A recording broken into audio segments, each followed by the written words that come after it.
Sobre a candidatura de Ilan Goldfein, eu converso agora com o ex-diretor executivo do Brasil no BID, o José Guilherme Reis. José Guilherme, me ouve bem? Eu ouço muito bem. Boa noite. Tudo bem? Tudo Bom, bem. apesar dessa pressão do PT, o BID não cedeu em resposta à carta do pedido de Guido Mantega. Aliás, o banco disse que o regulamento não prevê o adiamento da votação. O PT alegou que não há consenso em torno do nome indicado e que o tempo extra seria para que outros países fossem consultados.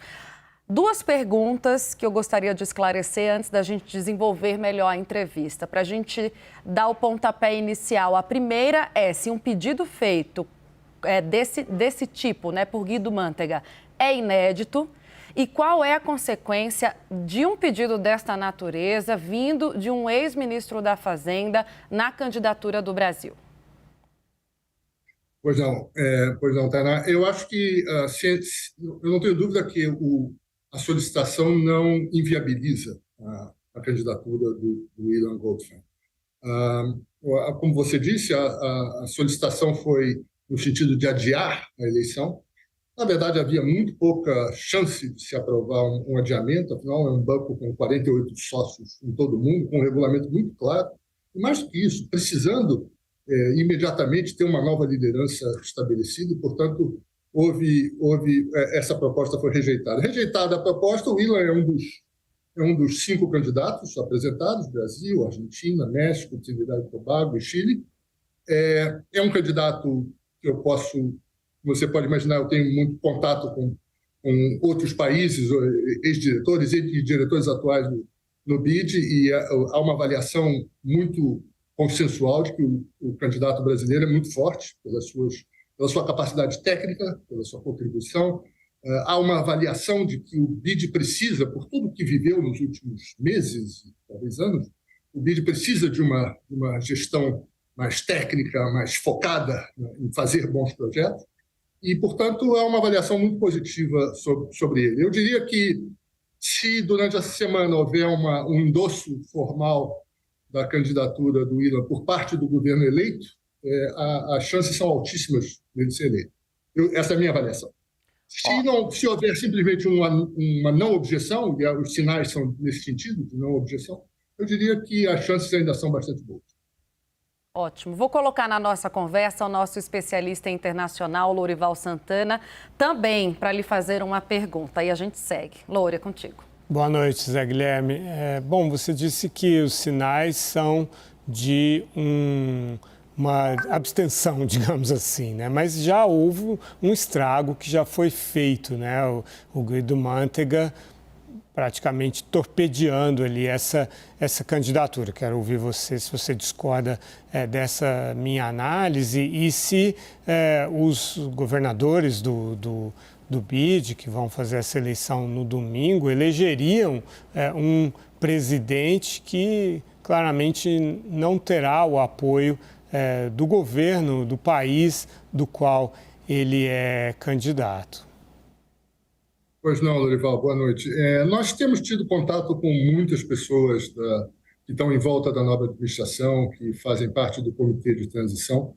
Eu lhe diria que está longe de ser um consenso para um lado ou para o outro, né? Há muitas manifestações muito favoráveis e endossam essa visão de que a candidatura do Ilan, por seu perfil técnico, é uma candidatura muito, muito interessante. Então, eu diria que eu vejo um quadro dividido. Como disse, não vejo a candidatura inviabilizada. Pelo contrário, eu acho que a candidatura segue uma candidatura muito forte. E hoje mesmo saiu um artigo do Center for Global Development chamando o candidato Ilan Goldfein do mais forte, o candidato mais forte dos 5. Agora, Zé Guilherme, pego daqui novamente, Tainá Falcão, para lhe perguntar, voltar um pouquinho, e perguntar sobre um movimento do presidente Bolsonaro numa outra oportunidade em que ele teve de indicar o brasileiro no passado, mas acabou abrindo mão dessa possibilidade para atender um pedido do então presidente dos Estados Unidos, Donald Trump, indicando Maurício Claver Carone, que acabou mergulhando também o BID e a sua permanência nele numa crise, ou em decorrência de uma crise que ele atravessou. O Brasil errou, na sua opinião, ao abrir mão deste espaço no passado?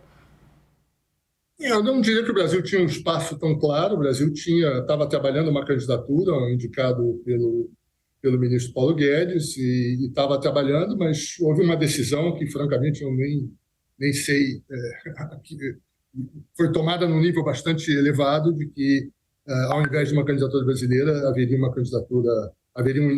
o apoio à candidatura americana.